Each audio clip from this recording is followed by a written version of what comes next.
নমস্কার, good morning, সুপ্রভাত সকলকে। GK with current affairs study সেন্টারের পক্ষ থেকে জানাই স্বাগত। আশা করি সবাই ভালো আছেন, সুস্থ আছেন। আজকে আমরা 30 সেপ্টেম্বরের গুরুত্বপূর্ণ কারেন্ট অ্যাফেয়ার্স নিয়ে আলোচনা করব।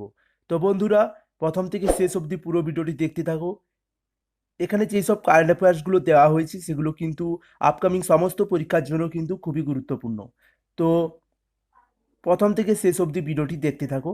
এবং আজকে তো সেপ্টেম্বর শেষ হয়ে গেল, তো নেক্সট ভিডিওটি আমি আপলোড করব পুরো সেপ্টেম্বরের গুরুত্বপূর্ণ কারেন্ট অ্যাফেয়ার্সগুলো। ইম্পর্টেন্ট কারেন্ট অ্যাফেয়ার্স যতগুলো হয় ততগুলো আমি দেওয়ার চেষ্টা করব। তো তোমরা সেই ভিডিওটি অবশ্যই দেখবে। তো চলো শুরু করি আজকের প্রথম কোশ্চেন। তো প্রথম কোশ্চেন কি বলেছে?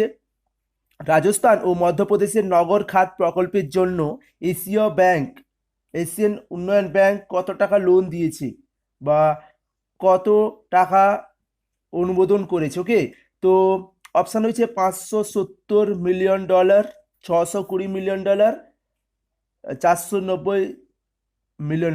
তো এখানে উত্তর হয়ে যাবে $570 মিলিয়ন। ওকে, তো এখন আমরা একটু ডিসকাশন দেখে নেব। এশিয়ান ডেভেলপমেন্ট ব্যাংক দিয়েছে। তো এখানে প্রথম রয়েছে আমাদের যে পয়েন্টটি, সেটি হচ্ছে মেলিনা সদর দপ্তর এশিয়া উন্নয়ন ব্যাংক অর্থাৎ এডিবি জানিয়েছে যে তারা রাজস্থান এবং মধ্যপ্রদেশের নগর খাত প্রকল্পের জন্য মোট 570 মিলিয়ন অর্থাৎ প্রায় 4200 কোটি টাকা অনুমোদন করবে। ওকে, তাহলে এখানে কি বলেছে? রাজস্থান ও মধ্যপ্রদেশ এই দুটি নগরের জন্য $570 মিলিয়ন প্রায় ভারতের মুদ্রায় 4200 কোটি টাকা অনুমোদন করেছে। ওকে, তো আমরা সেকেন্ড পয়েন্টে দেখে নেব কি বলেছে। রাজস্থানের শহরগুলিতে অন্তর্ভুক্ত জল সরবরাহ, কি জল সরবরাহ এবং স্যানিটাইজেশন অবকাঠামো এবং পরিষেবাগুলো অর্থায়নের জন্য $300 মিলিয়ন দিয়েছে। তাহলে কি রাজস্থানের জন্য $300 মিলিয়ন? ওকে, তো কিসের জন্য? জল সরবরাহ ও স্যানিটাইজার পরিকাঠামো এবং নানা ধরনের পরিষেবা চালু করানোর জন্য। ওকে, এরপর রয়েছে মধ্যপ্রদেশের জন্য আবার কি রয়েছে? এখানেও জল সরবরাহ এবং সংহত ঝড়ের জল। যখন বৃষ্টি হয় তখন কিন্তু মধ্যপ্রদেশ, এই যে মহারাষ্ট্রে, মধ্যপ্রদেশ, এইসব এলাকাগুলো কিন্তু কি হয়, বৃষ্টির জল যখন হয় তখন কিন্তু পুরো রাস্তাঘাট জলে ডুবে যায়। তো সেই জল নিকাশির জন্য কিন্তু পরিকাঠামো তৈরি করার জন্য $270 মিলিয়ন মধ্যপ্রদেশকে দেবে অ্যাকচুয়ালি কে না, এশিয়ান ডেভেলপমেন্ট ব্যাংক। ওকে, তো সেখানে $300 মিলিয়ন, এখানে $270 মিলিয়ন টোটাল, তাহলে $570 মিলিয়ন দেবে। ওকে, তো প্রথম কোশ্চেন হয়ে গেল। আমরা নেক্সট কোশ্চেনে যাব। ভারত সম্প্রতি কোন দেশের সাথে ভার্চুয়াল আলাপচারিতা করেছে? ওকে, তাহলে ভারত সম্প্রতি কোন দেশের সাথে ভার্চুয়াল করেছে?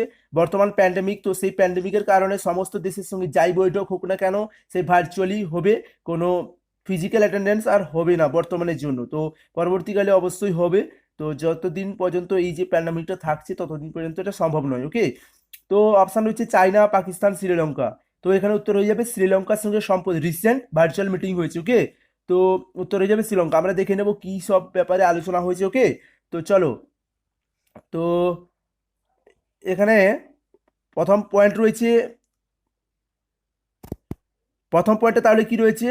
প্রধানমন্ত্রী নরেন্দ্র মোদী এবং শ্রীলঙ্কার প্রধানমন্ত্রী মহেন্দ্রা রাজপাকসের মধ্যে অনুষ্ঠিত হয় ভারত শ্রীলঙ্কার ভার্চুয়াল দ্বিপাক্ষিক শীর্ষ সম্মেলন। ওকে, তাহলে আমাদের প্রধানমন্ত্রী নরেন্দ্র মোদীজি এবং শ্রীলঙ্কার প্রধানমন্ত্রী মহেন্দ্রা রাজপাকসের মধ্যে এই ভার্চুয়াল দ্বিপাক্ষিক শীর্ষ সম্মেলনটা হয়। ওকে, তো সেকেন্ড পয়েন্ট হচ্ছে কি বলেছে এখানে? কোভিড-19 মহামারীর বর্তমান পরিস্থিতির মধ্যে এই প্রথম কিন্তু প্রধানমন্ত্রী নরেন্দ্র মোদী এবং মহিন্দ্রা রাজপাকসের দুই নেতার মধ্যে দ্বিপাক্ষিক ও আঞ্চলিক বিষয় নিয়ে আলোচনা হয়েছে। ওকে, তাহলে আঞ্চলিক ও দ্বিপাক্ষিক বিষয় নিয়ে আলোচনা হয়েছে। আর এই প্রথমবার এই মহামারীর সময়ে কিন্তু এই প্রথমবারের জন্য বা প্রথমবারেই কিন্তু এদের দুই নেতাদের মধ্যে আলাপ হয়েছে। ওকে, তো নেক্সট কোয়েশ্চেন হচ্ছে এখন 2020 বিশ্ব পরিবেশগত স্বাস্থ্য দিবসের জন্য থিমটি কি? ওকে, তো 2020 বিশ্ব পরিবেশগত স্বাস্থ্যের জন্য থিম কি? এখানে অপশান রয়েছে, ফার্স্ট রয়েছে কি environmental health, a key public health interventions in disease pandemic prevention. Okay, first option রয়েছে। সেকেন্ড রয়েছে কি climate change challenge time for global environmental health.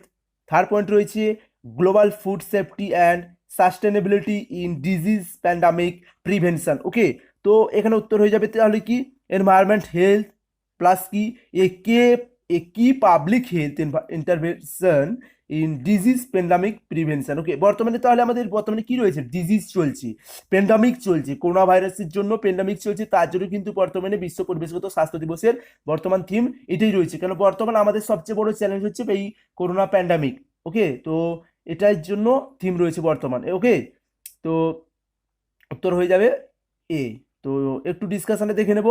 বিশ্বব্যাপী পরিবেশগত স্বাস্থ্যের গুরুত্বপূর্ণ কাজের প্রতি আলোকপাত করতে প্রতি বছর 26শে সেপ্টেম্বর তো বিশ্ব পরিবেশ দিবস পালিত হয়, তোমরা সবাই জানো কবে হয়, প্রত্যেক বছর 26শে সেপ্টেম্বর পরিবেশ দিবস পালিত হয়। 2020 বিশ্ব পরিবেশগত স্বাস্থ্য দিবসের প্রতিপাদ্য কি রয়েছে, রোগ মহামারী প্রতিরোধ জনস্বাস্থ্যের একটি গুরুত্বপূর্ণ হস্তক্ষেপ। ওকে, তাহলে রোগ, এই যে বর্তমান মহামারী, এই মহামারীটা কিন্তু তাড়ানো বা সুস্থ হয়ে ওঠা পৃথিবীর প্রত্যেকটি মানুষকে, তো এটাই হচ্ছে বর্তমান কিন্তু আমাদের টার্গেট বা থিমও বলতে পারো। ওকে, তো এটাই কামনা করতে হবে যে তাড়াতাড়ি যেন এই প্যান্ডামিকটা চলে যায়, কেন বর্তমান পরিস্থিতি অনেকই খারাপ রয়েছে। তো আমরা এখন নেক্সট কোশ্চেনে যাব। প্রত্যেকটি কোশ্চেন খুবই গুরুত্বপূর্ণ আপকামিং সমস্ত পরীক্ষার জন্য। তো আমাদের এখানে বাছাই করা কোশ্চেনগুলো দিয়ে দেওয়া হয়েছে, যেগুলো কিন্তু পরীক্ষায় আসা সম্ভব না, এবং আমরা অবশ্যই আপনাদের সাথে সহযোগিতা করব এইসব পরীক্ষাগুলিতে, যাতে কারেন্ট অ্যাফেয়ার্সগুলো ইম্পর্টেন্ট বা কমন আসে, এবং আমরা প্রত্যেকটি কোশ্চেন ডিসকাশনের মাধ্যমে আপনাদের কাছে পৌঁছে দেবো। ওকে, নেক্সট কোশ্চেন হচ্ছে কোন তারিখে অন্তর্দয় দিবস পালন করা হয়। তো অন্তর্দয় দিবস কোন তারিখে পালন করা হয়, এখানে অপশান রয়েছে 24 সেপ্টেম্বর, 25 সেপ্টেম্বর, 26 সেপ্টেম্বর। তো এখানে উত্তর হয়ে যাবে 25 সেপ্টেম্বর অন্তর্দয় দিবস হিসেবে পালন করা হয়। তো চলো একটু ডিসকাশনটা দেখে নিই ছোট্ট করে। তো এখানে কি রয়েছে, ভারত প্রতি বছর 25 সেপ্টেম্বর অন্তর্দয় দিবস পালন করে। ওকে, প্রত্যেক বছর 25 সেপ্টেম্বর পণ্ডিত দীনদয়াল উপাধ্যায়ের কিন্তু জন্মবার্ষিকী উপলক্ষে এই দিবসটি পালিত হয়। তাহলে এখানে একটা কোশ্চেন ইম্পর্টেন্ট হয়ে গেল কি, যে কার জন্মবার্ষিকী উপলক্ষে এই অন্তর্দয় দিবস হিসেবে পালন করা হয়। তো এখানে অপশন উত্তর হয়ে যাবে পণ্ডিত দীনদয়াল উপাধ্যায়ের জন্মবার্ষিকীতে। ওকে, তো 25 সেপ্টেম্বর 2014 সালে মোদী সরকার কিন্তু এই দিবসটি ঘোষণা করেন। তাহলে কোন সরকার, যেমন নরেন্দ্র মোদী সরকার ঘোষণা করেছিলেন। ওকে, খুবই ইম্পর্টেন্ট কোয়েশ্চেন, তো ভালো করে ভিডিওটি দেখতে থাকো। পরে প্রশ্নতে যাব, কোন সংস্থা পিনাক নামক পিনাক নামক রকেটের ব্যাপক উৎপাদন শুরু করে দিয়েছে। ওকে, তাহলে এই পিনাক নামক রকেটের উৎপাদন শুরু করেছে কোন সংস্থা বলতে পারো। এখানে অপশন রয়েছে ইসরো। তো ইসরো ফুল ফর্ম কি, ইন্ডিয়ান স্পেস রিসার্চ অর্গানাইজেশন। সাথে রয়েছে next DRDO, defence research and development organisation, and third রয়েছে ইন্ডিয়ান আর্মি। তো পিনাক নামক রকেটের কিন্তু ব্যাপক উৎপাদন শুরু করে দিয়েছে ডিআরডিও। ওকে, ডিআরডিও, তো defence research and development organisation. Okay, তো ডিআরডিও করেছে। নেক্সট কোশ্চেনে যাব কি, আন্তর্জাতিক আরবিট্রেশন ট্রিবিউনাল ভারতের বিরুদ্ধে কর মামলা জিতলো কে। তাহলে আরবিট্রেশন ট্রিবিউনাল, এই যে বিরুদ্ধে ভারতের বিরুদ্ধে কর মামলা, ট্যাক্স বিষয়ে একটা মামলায় কে জিতলো বা কোন সংস্থা অ্যাকচুয়ালি জিতলো, এখানে দিয়েছে আইডিয়া, ভোডাফোন, এয়ারটেল। তো উত্তর হয়ে যাবে এখানে ভোডাফোনে এই যে একটা ট্যাক্স ব্যাপার চলছিল ভারতের সঙ্গে, কিন্তু ভারতের সঙ্গে ভোডাফোনের এই ট্যাক্স ব্যাপার নিয়ে তো একটা কি বলে ঝামেলা চলছিল। তো সেই ঝামেলাটা বর্তমানে কিন্তু সলভ হয়ে গেছে। তো কে জিতেছে এখানে, এটা ভোডাফোন কি বিদেশি কোম্পানি, তো ভোডাফোন কিন্তু এই ট্যাক্স মামলায় কিন্তু জিতে গেছে। ওকে, তো আমরা একটু ডিসকাশনটা দেখে নেবো কি বলেছে। ব্রিটিশ টেলিকম জায়ান্ট অর্থাৎ 2016 সালে হেগ ভিত্তিক আন্তর্জাতিক আদালত অর্থাৎ আইসিজি, ওকে, তো স্থানিত করেছি আইসিজি। ওকে, তো এই ভোডাফোন গ্রুপ পিএলসি বলেছে যে এটি ভারত সরকারের বিরুদ্ধে একটি আন্তর্জাতিক সালিসি মামলা জিতেছে। ওকে, তো ভোডাফোন অফিসিয়ালি জানিয়ে দিয়েছে যে ভারতের সাথে যে আন্তর্জাতিক একটা সালিসি মামলা চলছিল ওটা কিন্তু জিতে গেছে, এবং এটি কিন্তু দেশের একটা অন্যতম হাই প্রোফাইলের বিরুদ্ধে অবস্থান ঘটিয়েছে। এটা কিন্তু অনেক দিন ধরে একটা কিন্তু বিশেষ হাই প্রোফাইল কিন্তু মামলা ঘটেছিল। ওকে, তো এটি কত টাকা ছিল, অনেক টাকার কিন্তু এটা ব্যাপার ছিল, এটি ছিল প্রায় $2 বিলিয়ন। ওকে, $2 বিলিয়ন ব্যাপার ছিল। ওকে, তো খুবই ইম্পর্টেন্ট। তো নেক্সট কোশ্চেন কি রয়েছে, ভারতীয় ও জাপানি নৌবাহিনী কোথায় তাদের 3 দিনের দীর্ঘ সামুদ্রিক মহড়া, যেটি জিমিক্স নামে পরিচিত। ওকে, তো জিমিক্স নামে পরিচিত যে 3 দিন ধরে ভারত ও জার্মানির মধ্যে নৌ বাহিনীর মহড়া কোথায় হয়েছে অ্যাকচুয়ালি। তো অপশান রয়েছে পার্সিয়ান গলফ, বে অফ বেঙ্গল, আরবিয়ান সি। তো এখানে উত্তর হয়ে যাবে আরবিয়ান সি এ কিন্তু ভারতীয় ও জাপানি নৌবাহিনীদের মধ্যে মহড়া হয়েছিল। ওকে, তো যেটি কিন্তু জিমিক্স নামে পরিচিত। তো আমরা একটু ডিসকাশনে দেখে নেব। ভারত ও জাপানি নৌবাহিনী উত্তর আরব সাগরে তাদের 3 দিনের দীর্ঘ সামুদ্রিক মহড়া শুরু করেছিল।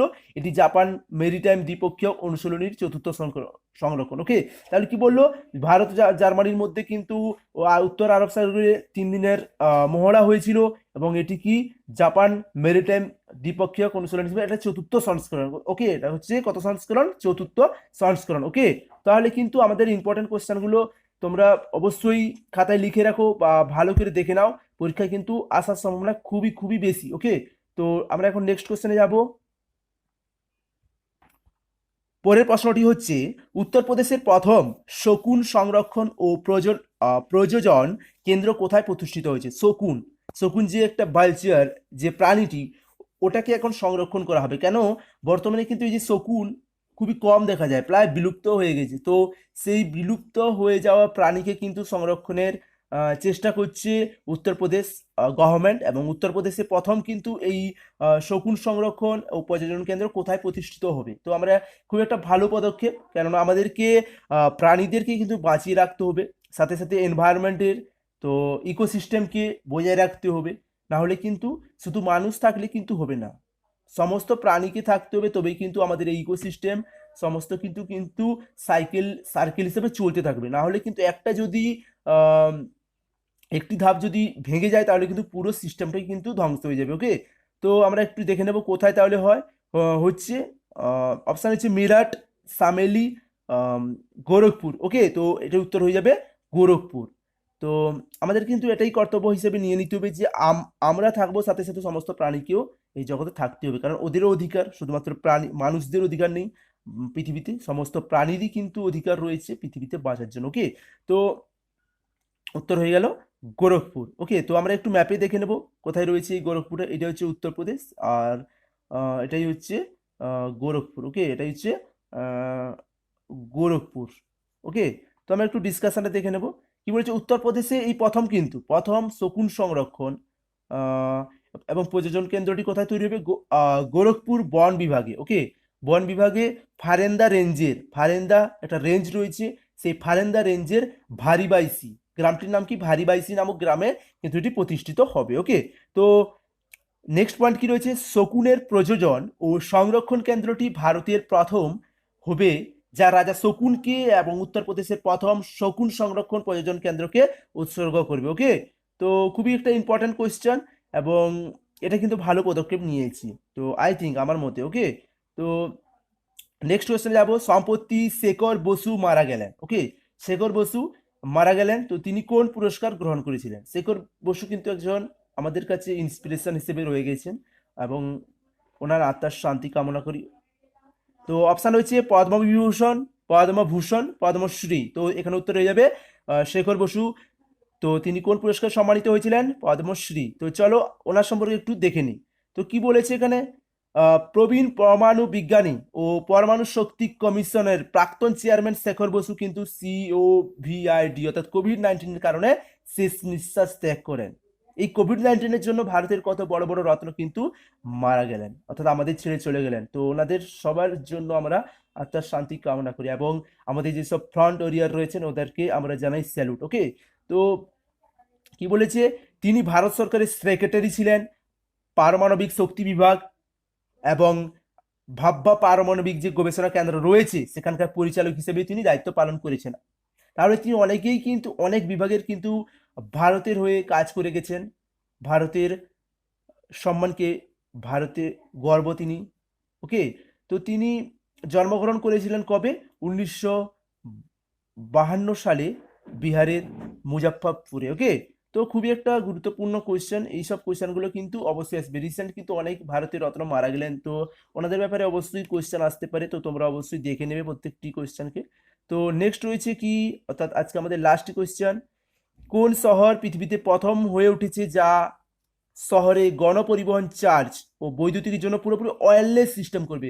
পুরোপুরি ওয়্যারলেস সিস্টেম করবে, বৈদ্যুতিক রাস্তা তৈরি করবে। ওকে, তো বর্তমানে কাজ চলছে বা কাজটি হবে। তো এখানে অপশান রয়েছে কি, জেরুজালেম, তেল আভিভ, আম্মান। তো উত্তর হয়ে যাবে তেল হাবিব। এই কিন্তু সিটিটা পুরোপুরি ওয়্যারলেস বৈদ্যুতিক সংযোগ তৈরি করবে। ওকে, তো এই তেল হাবিব কোথায় রয়েছে? তেল হাবিবটা রয়েছে ইসরায়েলে। ওকে, তেল হাবিব রয়েছে ইসরায়েলে, এই সমুদ্রের ধারে। এইটা হচ্ছে সেই সিটিটি। ওকে, ইসরায়েল কান্ট্রিতে। ওকে, তো আজকে আমরা তাহলে কি দেখলাম? 30 সেপ্টেম্বরে গুরুত্বপূর্ণ কারেন্ট অ্যাফেয়ার্স নিয়ে আলোচনা করলাম।